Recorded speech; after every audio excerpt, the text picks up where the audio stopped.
Microsoft is confident that Malaysians will be open in accepting its latest operating system, Windows 7, expecting the new OS to act as a key contributor to its revenue for its Malaysian operations.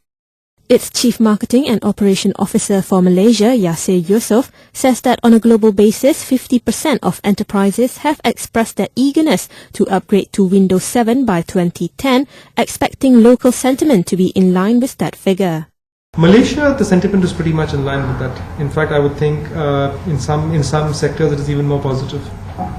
The reason is also because that, in some ways, I think the IT adoption here lags, I think the rest of some of the more developed countries, and hence people have an opportunity to leapfrog. One of the advantages sometimes of being a developing country is you're not always in sync with technological moves. So you can leapfrog, say, one generation, and then you can go on to the next generation faster. And people here are now seeing that with Windows 7, right, even if many of them are not on Vista, there's a lot of value now to move on to Windows 7.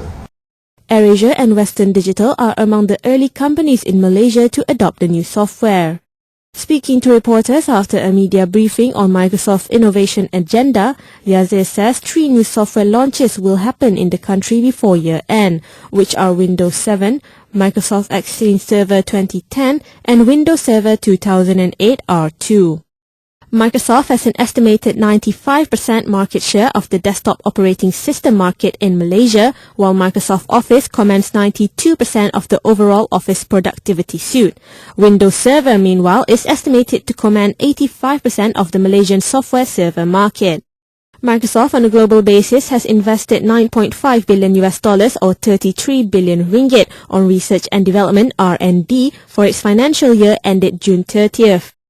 Yasir says besides individual consumer, Windows 7 also target the small and medium businesses, SMEs, as well as mid-market and enterprise with innovations such as touchscreen, better management system and safer security that the operating system offers.